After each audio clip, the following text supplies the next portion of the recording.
So, hi everyone, welcome to a new young session within our seminar series Machine Learning Needs Mathematical Optimization. We're very pleased to be back and see so many participants today. We have, as always, 3 speakers coming from different places. All the questions will be taken at the end of all 3 presentations, but if you have any urgent matter or questions, you can always put it in the chat and we'll say it to the speakers.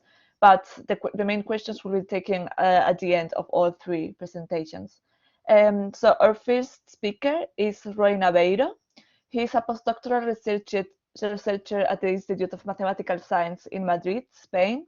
And today, Roy is going to talk about adversarial attacks against Bayesian forecasting dynamic models.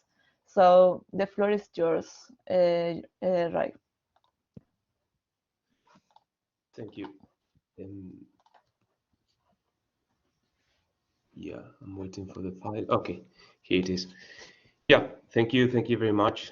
Thank you for the invitation and having me here.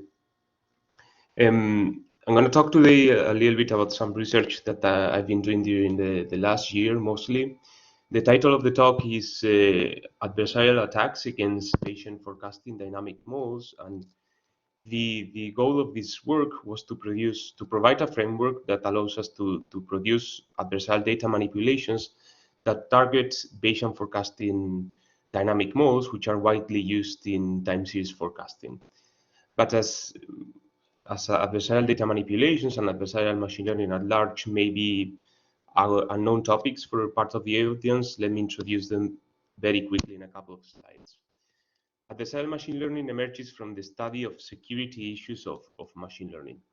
Machine learning and in general predictive inference relies in a hypothesis, which is that training and operation data are identically distributed.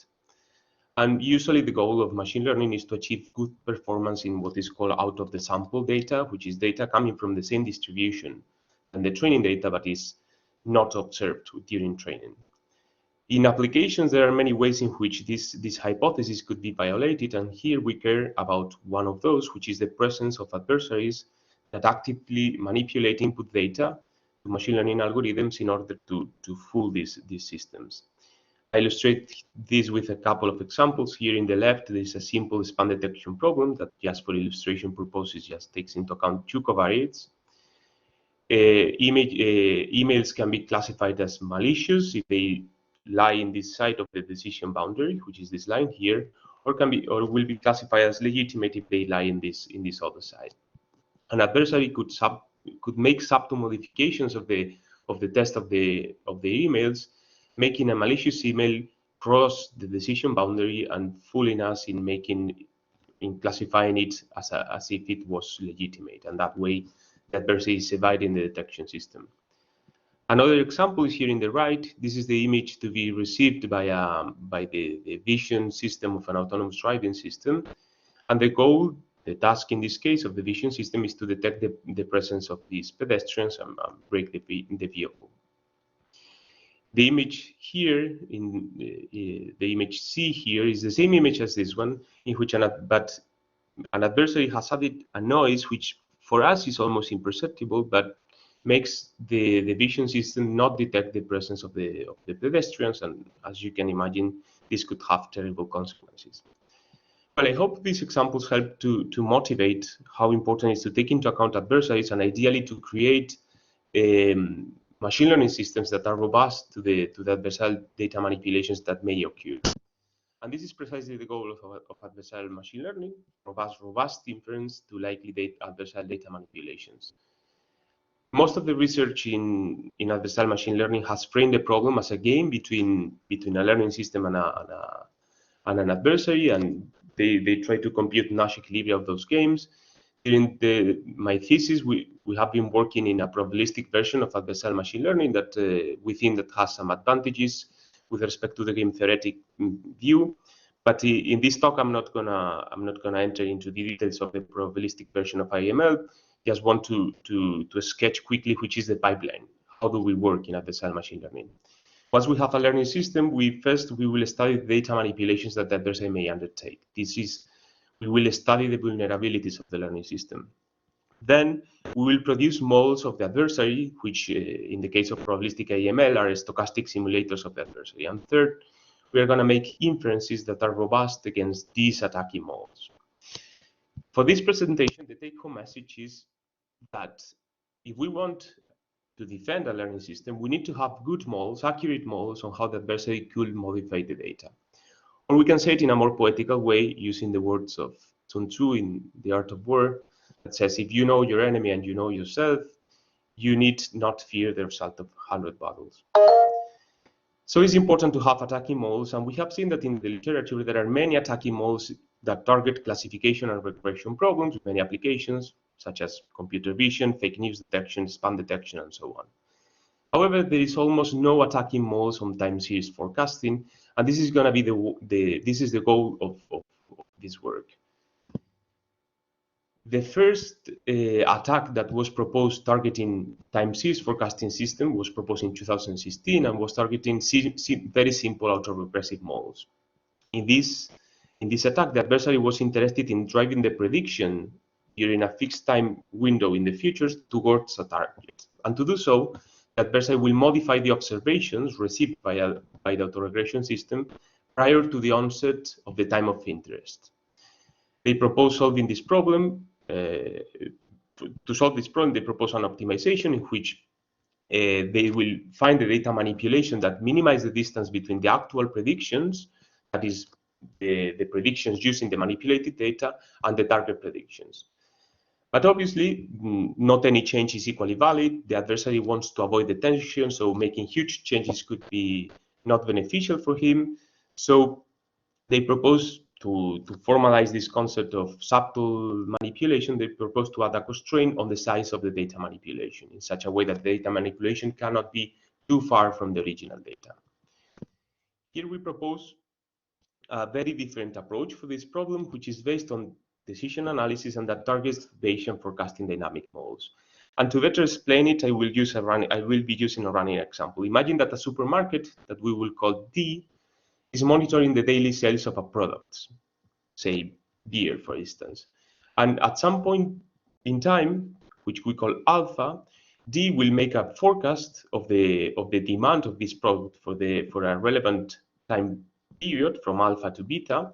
And then, based on this forecast, the supermarket needs to make an optimal inventory decision. For instance, here I consider the relevant forecast is the relevant period is the next weekend.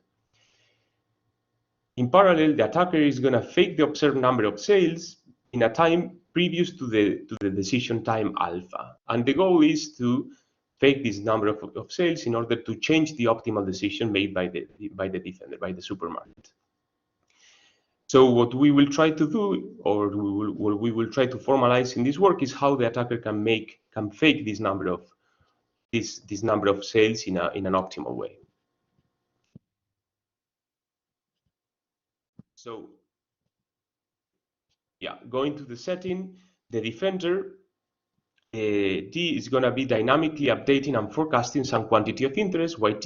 Here is the number of sales of a given product. DT denotes the information available at time t and is updated sequentially in this way. And at time t equal alpha, the defender is going to make a probabilistic forecast of the demand for a relevant time window, right, into the future. And then, once with this forecast, the optimal decision following a decision analysis perspective is the one maximizing the posterior predictive utility, which is nothing else but the utility that depends on the decision and the future demand, in which we integrate out the future demand using our probabilistic forecast of it. To make these probabilistic forecasts, in this work, we will be using dynamic generalized linear models. And for those of the audience that are not familiar with dynamic generalized linear models, I will explain them super quickly in this slide. Dynamic generalized linear models assume that the observation that happens at time t, the number of sales, for instance, comes from a latent state theta t through an observation mode, which has this a probabilistic mode for the observation given theta t and has this form here. The latent state evolves in a Markovian way, following a state evolution equation, which is modeled here by this probability distribution. In dynamic generalized linear model, the state evolution and the observation model are both linear, right? And with this model, we can easily produce k-step ahead forecasts, probabilistic forecasts of the quantity of interest, given some observed data in the past. So going back to our running example, imagine that at time alpha equal 70, the supermarket wants to determine the optimal inventory for the next weekend. And here I will define a weekend with 3 days, as we all hope it would be the case. So the weekend is the demand on the weekend is going to be the demand on days 75, 76, and 77, the sum of them. If C is the cost per unit of the product and P is the selling price, and S is a resale price in case we don't sell a unit, and if we assume that the supermarket is risk neutral, it's very easy to prove that the utility, when D is the optimal stock, D is the stock decision, and YWE is the demand, is equals to this. When YWE is greater than the demand, we win D minus C times YWE, and when YWE is lower than the stock, we win this thing here.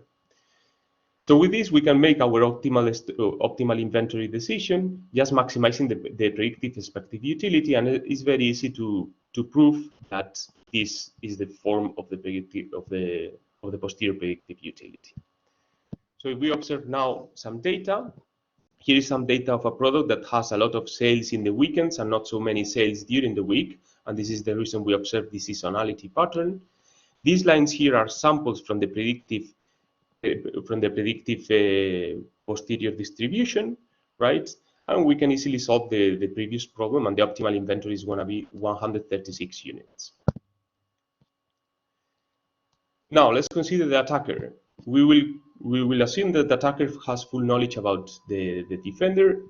Maybe you can think of it as an insider of this company. He will be modifying data from time alpha minus h to time alpha. So the defender is going to receive this modified data that we denote with y tilde rather than the original data that we denote with y. And the goal of the attacker is to make the defender decide something different from D star. And this alternative decision or group of decisions is what we call here DA. This means that the posterior predictive utility of DA under the manipulated data is going to be higher than the posterior predictive utility of D star under the manipulated data. But this is not the only goal of the attacker to induce the change of decision. The attacker also wants to avoid detection. How do we formalize the concept of avoiding detection? So one possible way to go, similar to the previous ones in the literature, is to say, okay, we will find a manipulation that minimizes some kind of norm between the original data and the manipulated data, subject to the constraint that we induce this change in the optimal decision. However, this has some problems, as I will illustrate empirically later, but essentially this could induce that slight changes in the data, if always happen in the same direction, this could minimize the norm, but could induce structural changes that are easily detected by an appropriate monitoring strategy. So we need a different way of formalizing the concept of subtle attack, rather than minimizing a norm. And we propose the following. Let's imagine that the supermarket, D, is monitoring the predictive performance of the model that she's using. Well, this means that at each time, the supermarket is going to monitor some quantity that will help to detect if the data observed is departing along the model, for instance, due to the presence of an attacker. A very natural idea to do this in a Bayesian context is using local base factor. At time ht, we were going to compare the probability of observation yt under our model with the probability of observation yt under an alternative model. If this is very small, means that the denominator is bigger than the numerator, and that means that something is going wrong, that the observation is very discrepant with our model. However, this could be interesting. Monitoring HT could be interesting for detecting outliers, but it's not interesting doesn't work for detecting structural changes.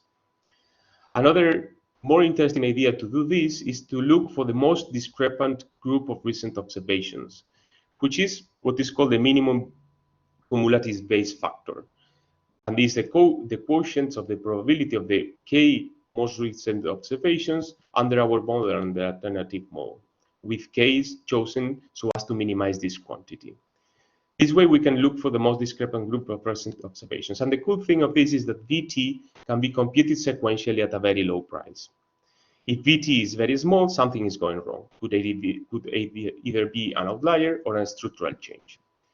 So it seems that a very natural way of modeling the concept of subtle attack is to choose the data manipulation so as to maximize the minimum cumulative Bayes factor subject to the restriction. If we do this way, we will just be looking for data manipulations that do not trigger the monitor, and that way they will be subtle. Of course, this optimization problem is very hard. We cannot solve it using exact solutions. We need to use some kind of meta-heuristics, and we have solved it here using simulated annealing, but I'm not explaining it here due to the lack of time. Going back to the running example, imagine that the attacker can start faking the number of sales 3 weeks before the day alpha in which the optimal inventory decision is going to be made. The goal is to make D buy at least 20% less than she should. That is the set of interesting decisions for the attacker is any decision that. Sorry, Roy, you have 3 minutes, okay? Sure, thank you. Any decisions that make D buy at least 20% less than she should. And obviously, she doesn't want to trigger the monitor. If we solve the proposed optimization, we can see here that in the red line is the attack data, blue line is the original data, the optimal inventory unit is 116, and it's interesting to see that solving this problem, the optimal solution is gradually diminishing the number of sales in the previous 3 weekends in order to make the algorithm slowly adapt to this new lower demand scenario. Here we plot the minimum cumulative Bayes factor and the original data in blue and the attack data, and we see that there is not a big difference. However, if we instead minimize the Euclidean distance, as been done in the literature previously, we see that again we manage to change the optimal decision of the supermarket. But if we plot the minimum cumulative Bayes factor, we can see that here under the attack data, the minimum cumulative Bayes factor for a long period of time is almost 0, and that means that the attack is going to be easily detected. So just to conclude, we have proposed a decision analysis-based approach to generate data manipulation attacks against Bayesian forecasting dynamic models. And just to highlight the main central differences with the previous ones is that A's goal is to change this decision, not to move the predictions towards a target, but something more natural, change this decision. And then we have provided a formalization of subtle attack using cumulative Bayes factors that we think that in certain context could be beneficial with respect to the previous ones. And that's it. Thank you so much. Thank you, Roy, for that wonderful presentation. So our next speaker is Akhil Ahmed. He's a PhD student at Imperial College London in the UK, and he's going to talk about learning linear representations of nonlinear dynamics using deep learning. All yours, Akhil. Thank you. Let me just share the screen.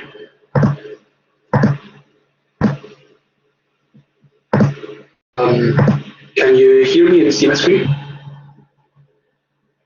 Yes, we can see it. Okay, excellent. So yeah, thank you. So yeah, my name is Akhil Ahmed, and I'm a PhD student at Imperial College, and I'm going to be talking about some research that I've conducted with my supervisors, Dr. Ahmed and Dr. Antonio de Rio Chirona, on learning linear representations of nonlinear dynamics. So in terms of the presentation, I'm going to start off by motivating the problem. What exactly is the problem we are addressing, and why should you or anyone else be interested? How do we choose to address the problem? And then I'll show how well our approach works based on that. And then I'll look at some potential challenges and future directions of our work based on those challenges. So what exactly is the problem, and why should anyone care about this work? Well, most systems of practical engineering interest are characterized by nonlinear dynamics. So these are systems that chemical engineers work on a day-to-day basis, such as chemical reaction systems, all the way up to more esoteric examples such as financial markets, all of which are underpinned by nonlinear dynamics. And fundamentally, we want to try control these systems so that they behave in some predefined manner that we're interested in. Now, the challenge, as I'm sure many of you are aware, is that the control of these nonlinear systems is quite a complex task. And in contrast, however, if we consider linear systems, the control of linear systems is something which is detailed thoroughly in the literature. So you can Google, for example, linear control, and you'll find a huge amount of literature on the control and optimization of linear systems. So the key thing to keep in your mind right now is that fundamentally our systems are nonlinear. We want to try to control these systems. It's quite a difficult task. But in contrast, linear systems, we have good control algorithms, and we want to try to use these ideas from linear control and to be able to apply it to our nonlinear systems. So that's the setting of this research. Now, one trivial way we could potentially achieve this is to say, well, I know my operating point of my nonlinear system. I'm going to linearize around that operating point, and I'm going to use the resulting linear approximation as my model. Of course, we can see some potential pitfalls here, where if, for example, we move outside of this, our operating region changes, of course, that linearization is no longer going to be valid. It may be the case that our nonlinearity doesn't lend itself well to this type of linearization. So in those scenarios, how should we deal with that problem? So can we try to be a bit more general? Can we try to think a little bit more out of the box? So suppose, again, we have some non-linear dynamical system. So the state of the system, the time evolution of the state of the system is given by some non-linear function of x of the state.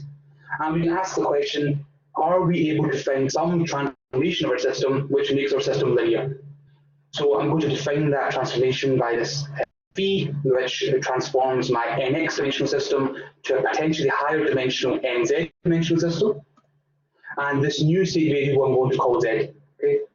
Now, before I go into how we solve this, I know a few people are from a machine learning background here. So just to provide a bit more context, the idea we can imagine is, for example, in this type of setting, which we commonly find in machine learning, where we're doing some kind of kernel transformation, where we want to find a linear classifier in our original space, but we can see that we can't classify our data linearly in the original space. But what we can do is we can lift our data that we have in the original space to some feature space where, again, in this case, we can see that we can linearly classify the data. So all we're looking for here is a different perspective on the system that we're looking at. So back to this question, how can we find this transformation? Well, there's a couple of things that we can say. We know that the original dynamics of our system are related to our new dynamics through the chain rule. Okay, and so I'm putting in this green box because we know that has to be satisfied. That the chain rule has to be satisfied between our new original dynamics and our new dynamics. And this is just the Jacobian matrix of our transformation. Well, crucially, what we want to satisfy is the condition that our new dynamics should be linear in our new state. Okay. So this is what we know is true, and this is what we want to satisfy in red. Of course, if we were to combine this ends up giving us a system of partial differential equations. And in general, this is quite a difficult problem to solve. So again, just to contextualize this, on left we have our chain rule, and on the right-hand side is what we want to satisfy. Now, just to solidify this concept a little bit further, for some simple systems, we can find a solution. Okay, so for example, if I have the system dx by dt equals to x squared, this transformation here does indeed satisfy the condition. That our new dynamics are going to be linear. Okay, but in general, the key thing to keep in mind is that actually solving this is going to be quite a difficult problem. Okay, so we start to think, well, how can we potentially address this problem? How can we try and solve this problem? Well, one way that we thought was to try to reformulate this as an optimization problem, where our objective is simply just the squared Euclidean norm of the difference between the chain rule, what we know has to be true, and the linear approximation which we want to satisfy. But of course, as I'm sure many of you can tell, that this optimization problem requires an optimization over our functions phi, okay, because our new state variable is a function of our original state variable.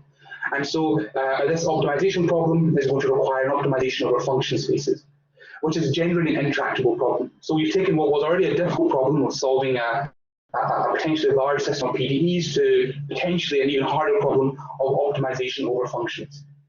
But of course, we can try to, one way we can circumvent this is to say, well, why don't we try to parameterize the space, or to come up with a set of basis functions from which we can generate our functions. And that's exactly the approach that we take, where effectively neural networks in some sense can be regarded as a parameterization of our functions, where now we again still have the same transformation, but we want to parameterize it with the neural network N, and the parameters are of course going to be the weights of the neural network. And so now all of a sudden what we previously had was quite a difficult optimization problem. We now have a tractable optimization problem over our parameters. Okay? So the neural network in this is effectively helping us to solve this optimization. So the key thing, that just to provide an overview here, is that we now at least have a tractable optimization problem to discover this transformation. Okay? And again, if anyone's really interested, we have to add this additional term to our objective function to allow for stable training. And if you're interested in why that is, you can have a read of our paper. But for the purposes of this talk, it's not that important. The main thing is that we have this framework. The overall framework is that we're lifting our original state to some higher dimensional state using our neural network. We then want to satisfy the fact that our new dynamics are linear. And we're leveraging the properties that neural networks provide us, such as backpropagation, to be able to easily calculate things such as the Jacobian transformation, which we need in the formulation of our problem. Okay? And this decoder network is basically related to this additional term here. But the key thing to keep in mind is that fundamentally we're trying to solve this problem to discover these transformations. Now, so far I've dealt with systems of this form. Okay? General sort of dynamical systems, but from an engineering perspective, what we're interested in are systems that we can actually control. So systems which have these inputs U, which effectively you can think of as control knobs for your system, which you can adjust to try to affect the dynamics of the system. Okay? Now, as a first start, and for technical reasons, again, which you can have a read in our paper as well, we focus on a specific class of nonlinear systems in our paper, which are these control affine systems with a linear control term. Okay? And again, if you're very interested, feel free to ask or have a read in our paper why we're focusing on these types of systems. And again, I'm not going to bore you with the details of the kind of the derivation. The logic is the same as before. We're going to effectively we have the chain rule, which relates the dynamics to mu dynamics, and we have the some linear approximation we want to satisfy. Okay. So as I was saying, the key idea is we have some non-linear system. We transform it into a linear system. And you can see I've used quotation. I'll come on to that very shortly. And the idea is we want to be able to apply linear control to this new transformed system. So one thing many of you will notice is that this term here is not necessarily fully linear because it has this Jacobian term which appears on the second term. But the crucial thing is, again, which you can read in these papers, is that you can still apply linear control to this form of this equation. So the main takeaway from this is that we are able to find a transformation where we have a nonlinear system and we have to apply potentially complex nonlinear control, but we now end up with a system where we just apply linear control. Okay, so we can take advantage of all of those, the rich literature in linear control. Okay. Now, how well does our approach actually work? Okay, so I'm going to consider this two-state system here, x1, x2, and what we want to do is we want to control state x2 using our control input. Okay, and the reason why I choose this system is very deliberately, and that's because an exact solution exists for this system. If I choose this transformation here, I'm able to indeed transform my system into this form, and it's given by this system here.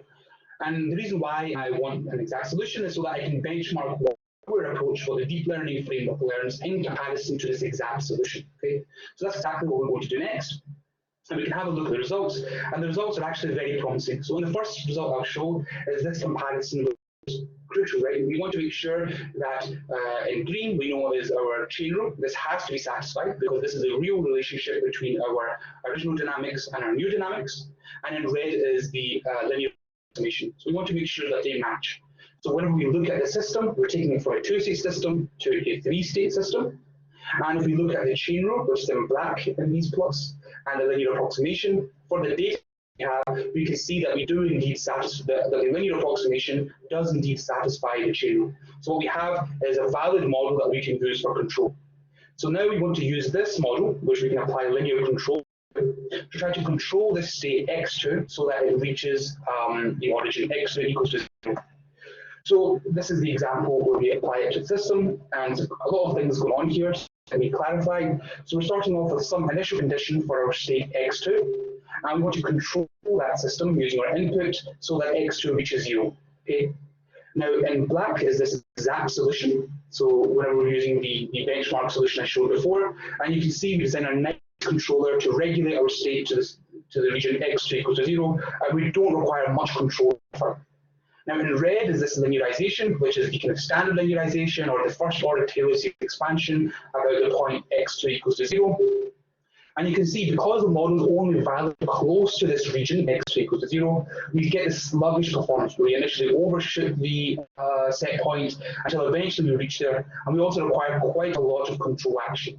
Okay? In contrast, in this green dashed line is the model that we learn using our learning framework, and then the resulting control. And you can see it does a really good job, similar to the exact solution in controlling the system. Okay? Now, all of this looks really excellent. There's lots of good results here. But of course, as I'm sure many of you know, there's no such thing as a free lunch. And of course, it has to be a catch here. And that's exactly what I'm going to talk about now, exploring what exactly is the catch, what are some challenges associated with this approach that we have. So, as I say, with anything, there's never going to be some silver bullet, and we don't claim that our method is in any way a silver bullet. Okay? There's two key challenges which arise, and they're very similarly related to the type of challenges we see in machine learning. The first is overfitting, okay, and the second is the curse of dimensionality, and you'll see that they both go hand in hand. Now, so far you probably have seen that we're not using the neural network in our formulation in a standard supervised learning problem. It's being used to aid our optimization. So what exactly does overfitting actually mean in this context? And how does it show itself in this result? So instead of going into the maths, I'll go back to the motivating example to try to motivate this challenge that we face. And that's the example we saw previously, where we know we have this simple system, and we know that there is indeed some transformation which completely linearizes our system. Okay? But what we want to do is, well, how does our approach perform on this example? Okay? More specifically, what I want to look at is, if I deliberately restrict my training range, what does my learned model look like inside the training range and outside of the training range? Okay? And the results of this are in the next slide. And so there's quite a lot going on here, so I'll go through this relatively slowly. So on this left-hand plot, you can see in blue are our original dynamics, with dx by dt equals to x squared. And this is just our first order Taylor series expansion around some point. This is just to demonstrate the limits that we can have with standard linearization. But what we've done is we've used this limited training in the closed intervals 0 to 5. And what we see is that in the transform dynamics, indeed, we do satisfy the chain rule using the linear approximation. So our linear model is valid within this training region. Okay? But as soon as we step outside of the training region, we can see that actually the chain rule and the linear approximation no longer satisfy one another. Therefore, this learned linear approximation is no longer going to be valid outside of our training region. Okay? So we have a model which is valid within the training region, but outside of it, we can't provide any guarantees. Now, this has a really important consequence for control, because if we end up using this learned model outside of the region where it's actually valid, we could get poor control as a result of that. So to demonstrate that, we can go back to this previous example I had. We saw we had really nice control, and the question you can ask is, well, why do we have good control? And could we, basically, why do we have good control in this case? Well, to see why we have good control, we can look at the system trajectory, so how the system moves in state space with respect to the training data that we use to train our system. Okay? So you can see that here, where 2 minutes, okay? No problem, that's fine. We have our state space where we have x1, x2, and u.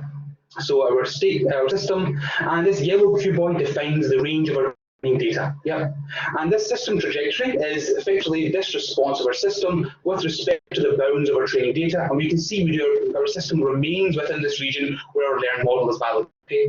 But what if I now deliberately use a more limited and narrower data set? Okay?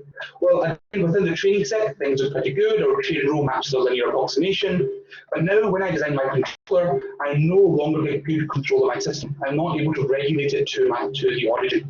Why is that? What's the reason that occurs? Well, that becomes immediately clear when we look at our trajectory with respect to our training data. You can see that now our training data set is much smaller. Our model's system trajectory ends up leaving the region where our learned model is valid, and now our controller is using an invalid model to control our system, which of course results in this poor control. So I guess this is probably more clear if we look at everything on the same plot. So this transparent cuboid with the black dashed edges is the larger data set you first saw. This grey cuboid is a smaller data set, and the green trajectory is for the larger data set, which it never leaves, whereas the red trajectory, you can see it leaves the region where the model is valid for the grey cuboid. So just to conclude, what are the key takeaways about our approach? Well, firstly, what our proposed approach, or what we're showing is that we can effectively learn a linearized model which has a larger range of validity than just standard linearization. Okay. But of course, the second thing we want to ensure is that we want to make sure our data set is large enough so that our model or our system does not escape the region where our model is valid. Okay, so that we get good control. Now, hiding in there is a benign statement that seems like it's relatively simple, but actually has consequences in terms of our dimensionality of our system. Making sure our data set is large and broad enough, of course, becomes a bigger challenge the larger and larger our systems become. So thank you very much for listening. Again, if you want to have a read of our paper, it's available on archive, and feel free to reach out and, of course, ask questions at the end. Thank you. Thank you so much. That was really interesting. So our next speaker is Nidia Guadalupe López Flores. She's a PhD student at Reykjavik University in Iceland, and she's going to talk about exploring study profiles of computer science students with social network analysis. All yours.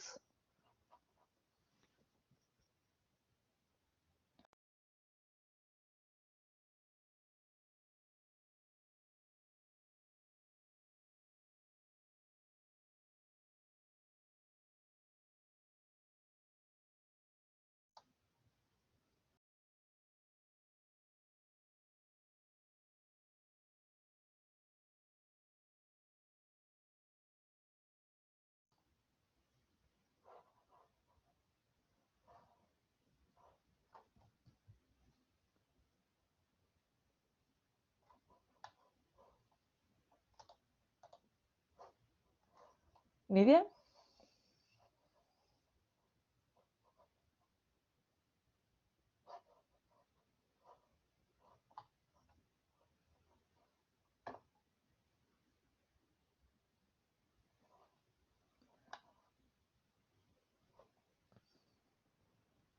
Can you hear me? Yes. Oh, sorry. Can you share your? Do you want to share your screen?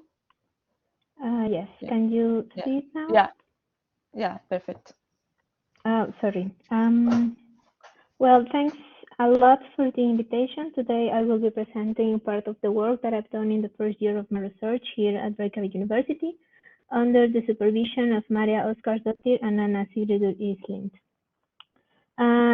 First of all, I will give to you a brief introduction to my research and also some concepts of network science for those of you that are not that familiar to networks. And then I will present the application that we made to understand the study profiles among undergraduate computer science students, and also the final conclusions of our paper will be presented. Well, my research is based on learning analytics and educational data mining. Both fields are closely related, and they focus on analyzing all the information generated by the student in different educational environments, and also in developing methodologies to gain a better understanding of their learning processes. Social network analysis can be found among all the usual clustering and classification problems in educational data mining and learning analytics. And you might be wondering, why social networks? Well, in educational settings, social components such as interactions or communication events are considered as essential for the student, and they are beneficial for the learning processes.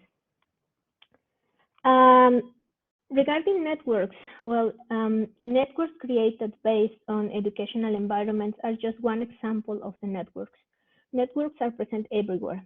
Just to mention some of them, we can talk about technological networks. Think, for example, in a group of computers that are connected by cables. Information networks, we can mention the World Wide Web, where online pages are connected by hyperlinks. The third one, social networks. You might be now thinking of Facebook and Twitter. Yes, of course, they are examples of social networks, but they are online social networks. And finally, biological networks. We can think, for example, in protein or neural networks that happen in the brain. With those examples, we can now define a network as the representation of any kind of relationship between two or more entities, which are represented by nodes. These nodes are connected using links or edges. These links can represent any kind of relationship, physical connections or connections that are not physical, like family ties or friendship. Among the properties that a network can have, one network can be directed. One example of directed edges, if we think, for example, in Twitter, the connections are created based on who follows who. Another option for the networks can be undirected. One network is undirected when all the links are two ways. One example could be the friendships that Facebook represents. Networks can also be weighted, where the weight of an edge could represent the number of connections that happen in a specific time frame. And the weight is an example of edge attributes. Another example could be, for example, the exact moment when the connection or the communication event took place. In the same way, the edges have attributes, or nodes can also have properties, attributes, sorry. Examples of those attributes could be gender, age, or even religious or political preferences, just to mention some. Now, communities. We can think in communities as locally dense connected subgraph of a given network. You can see an example in the right side where the nodes are connected based on the community they belong to. One property that characterizes the human social networks is homophily. This property establishes that nodes that share similar characteristics are more likely to connect to each other. And this could be one way in which the communities are established among a network. One important concept is modularity. The modularity of a given partition is a measure that compares the number of links or edges inside one cluster and compares it with the number of connections in different clusters. In our analysis, we used the data from an online survey that was distributed in 2019 to about 700 undergraduate students in the Department of Computer Science. This survey was not mandatory at all.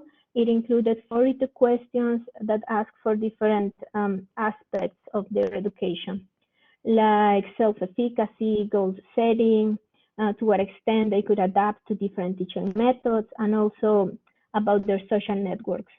We asked the students to provide a list of at most 10 students they communicate here at the university. The objective of this survey was to gain a better understanding of the different study profile or preferences that the undergraduate students in our department have. Maybe in the past, maybe when you were, for example, in high school, you were asked to answer a questionnaire to determine the study style that you have. Well, the use of these questionnaires has been controversial in the past because it's too difficult to measure the learning style based on individual characteristics of each person. That's why in our approach, we focus on the structure of the student community. We based on homophily to understand which patterns are present without focusing on personal characteristics or preferences of the students. Among those 42 questions, we selected 12 questions. You can see those questions in the table. And we will use those questions to characterize and understand which profiles can we find in this community. Our final network has 600 nodes or students present and more than 800 edges.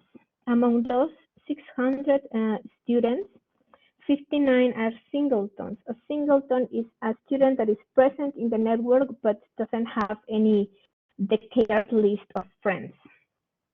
We also present 3 measures that are helpful to describe the network. The first one is the density, the percentage of connections among all the possible pair of nodes in the network, and the average clustering coefficient that helps to understand to what extent the friends or the neighbors of each student are connected to each other. Given the numbers that we obtain for those measures and similar to other real networks, we can say the student network is sparse. The assortativity coefficient is a measure that helps to understand the correlation in the degree of the student and their friends. Positive values like the one that we got indicates that students with many friends tend to connect with other students who also have a lot of friends. For the community detection stage, we based the study in the German-Newman algorithm. In this algorithm, the betweenness of each edge is calculated. The betweenness is a measure of each node or edge that indicates how influential they are in the spread of information across the network. So those edges with a high betweenness are more likely to be the connection between 2 different clusters. Using this algorithm, we calculated the betweenness of each network, and then we removed the edge with the highest betweenness. Every time an edge is removed, a new partition is created. Then, among all the partitions that were created using this algorithm, we selected the partition with the highest modularity as the best partition for our network. Using this partition, each cluster in the partition represents 1 community. At the end, we got 110 communities. You might think it's a huge number. It is, but please don't forget that we have 59 singletons, and each singleton at the end represents 1 single community. Well, we used the attributes to characterize the communities, and the attributes were created based on the list of questions that I presented before. And we analyzed the biggest community to identify what kind of profiles are present in this network. I'm going to talk about 5 communities and 5 profiles. The first one is star pupils. This community has the youngest students, mostly younger than 22 years old, and is the only community that is completely disconnected to the others. The second community, independent students, they are around 25 years. Then we have team players, around 23. Female power. Female power is the only community with more female than males. And they are between 20 and 30 years old with a uniform distribution. And finally, versatile students who are around 27 years old. I'm going to use 2 radar plots to give you a brief presentation and explanation about these 5 profiles. The first one represents the average response, and the second one represents the median. If we look at the star's pupils with that purple, we can see they declare to have like the best attributes that a perfect student should have. They are highly methodical, and they always attend to the lectures in the university. They always attend also to the practical session with the teaching assistants. The second community, the independent students, they don't usually attend to the lectures in the university, and they prefer use the lecture recordings after the lecture. The third community, team players, what makes this community special, they are methodical, but they highly evaluate working in groups with their friends. The fourth community, female power, what makes this community special besides gender is this community declare having the lowest levels of motivation, but also it's important to notice how important getting good grades is for them. And finally, versatile students, they kind of share most of their characteristics with all the other profiles that are present in the network. And well, our conclusions. In this paper, we explored the undergraduate community structure. Some information that we observed must be highlighted, and is that this data corresponds to the pre-pandemic period. So the information that we have is helpful to dimension how the pandemic affected the student community. For example, students in star pupils and team players communities, they might suffer more than others because they were used to be here at the university, always present in all the lectures, and also they were used to meet all their friends and peers here at the university, and that was not possible when the pandemic started. On the other hand, we have the independent student and the versatile student. They were used to work alone, independently. They were used to the learning recording platform, and they were able to adapt their learning style to the different requirements in each course. The study profile and preferences are related to the year and maturity level. If we look at the year and the definition of each community, we might think the students start at the university being star pupils, and they try to keep most of the features and characteristics that they used to have when they were in high school. They try to be perfect and always behave as expected. And through the programs, they change to team players and slowly to independent students to become a versatile student at the very end of their programs here at the university. Of course, there are some limitations in this study. One of them is the response rate in the survey. Another limitation is the impossibility to link these students to the grades they got in that year because the survey was anonymous. And the future and current work, we are working on including students from different departments. We are linking the information with other data sources. And yeah, we want to know more about how our students change and adapt their learning strategies as they go through their programs. Thanks a lot for your attention. Please feel free to contact me anytime you want.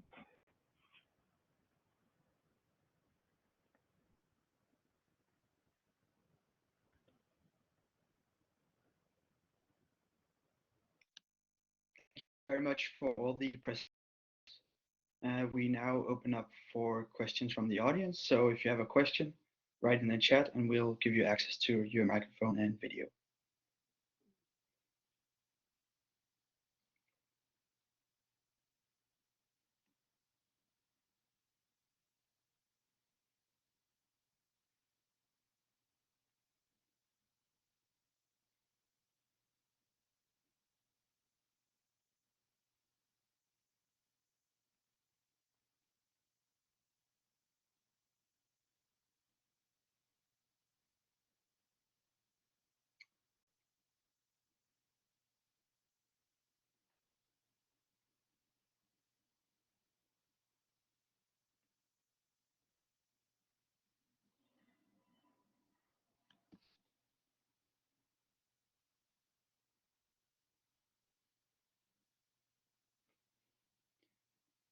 You can also just write your question in the chat if you don't want to share your video or speak.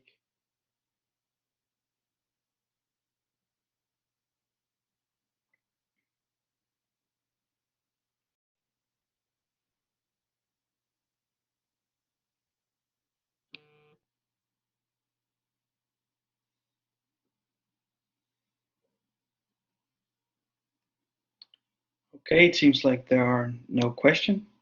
So thank you very much to the speakers. Thank you all for coming. Thank you for the speakers and all the participants, all the visitors that have come. To remind you that next Monday is the last session of this season, and we will have a talk from Radhika Kulkarni, and she's the 2022 president of Informs. And obviously, you are all invited to come. Thank you so much. Thank you to Nidia and Roy and to Akhil. Thank you so much for your presentations. They were very interesting. Yeah. Thank you. Thank you so much.